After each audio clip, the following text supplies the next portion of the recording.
राधे, जय श्री कृष्णा दोस्तों। किशोरी क्रिएशन से मैं सपना शर्मा आप सभी का हार्दिक स्वागत करती हूँ आपके अपने चैनल पर। दोस्तोों, आज के वीडियो में मैं आपके लिए ज्येष्ठ मास महात्म्य के अध्याय 5 की कथा लेकर के आई हूँ। 5 की कथा में हम रंभा व्रत वर्णन महात्म्य के बारे में जानेंगे।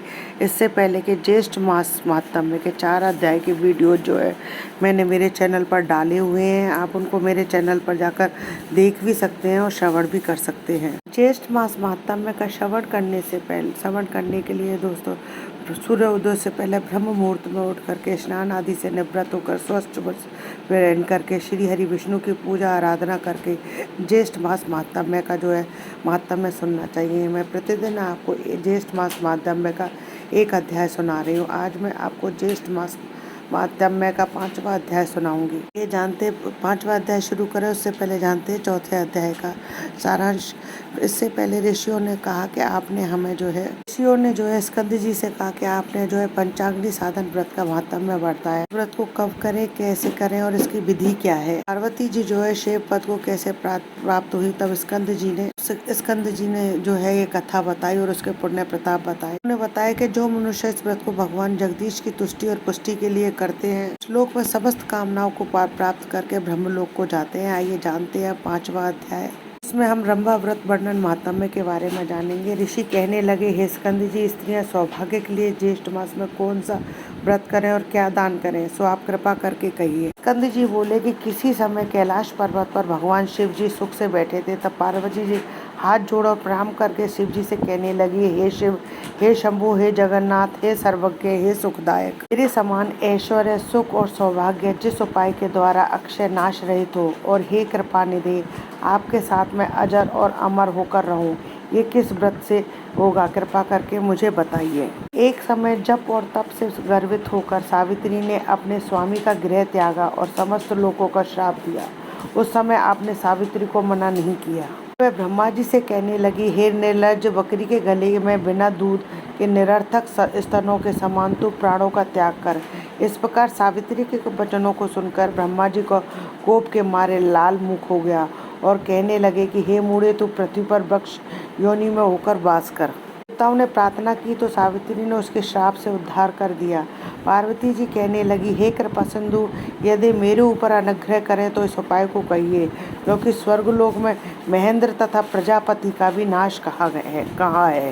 इतनी वार्ता सुनकर शिव जी बोले कि हे वरानने, इस संसार में जितने भी दृश्यमान पदार्थ हैं उन सब का नाश होना निश्चित है। फिर भी तुम्हारी भक्ति के वशीभूत होकर मैं उपाय कहूँगा।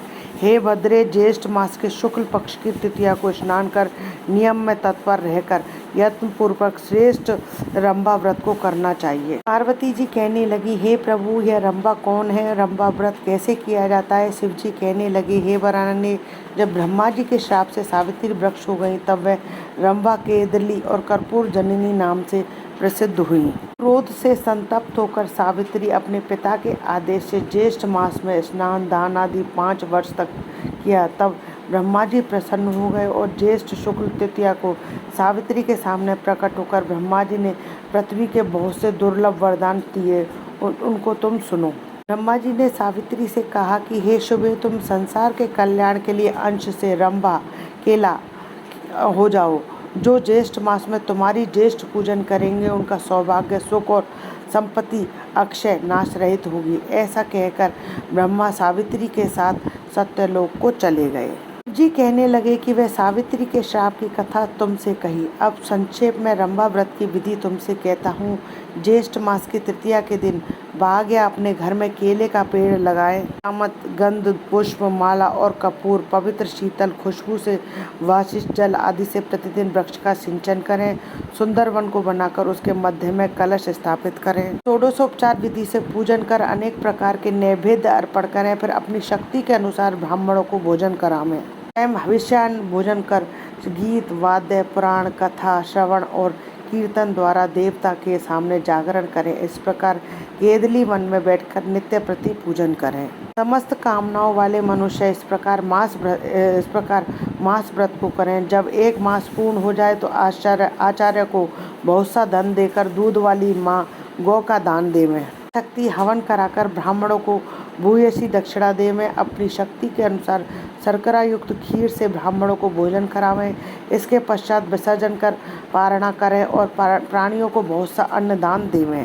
शिव जी पार्वती जी से कहने लगी कि हे भद्रे, तुमने मुझको प्रसन्न किया है, इसी से यह सब रहस्य मैंने तुमको बताए। इस व्रत को यत्न पूर्वक करो, तुमको शाश्वत फल अवश्य मिलेगा। सूर्यपुत्र के विग्रह से जगदीश्वर ने इस व्रत को गुप्त रखा था। उस पवित्र व्रत को जगत के गुरु श्री शंकर भगवान ने दीनों पर कृपा कर श्री पार्वती जी से कहा। श्री ज्येष्ठ मास महात्म्य रंभावत वर्णन महात्म्य पंचम अध्याय संपूर्णम। दोस्तों, यदि आपको मेरा ये वीडियो पसंद आए तो प्लीज़ मेरी वीडियो को ज़्यादा से ज़्यादा लाइक और शेयर कीजिए अपनी फैमिली और फ्रेंड में। यदि आपने अभी तक मेरे चैनल को सब्सक्राइब नहीं किया है तो उसे सब्सक्राइब करना ना भूलें।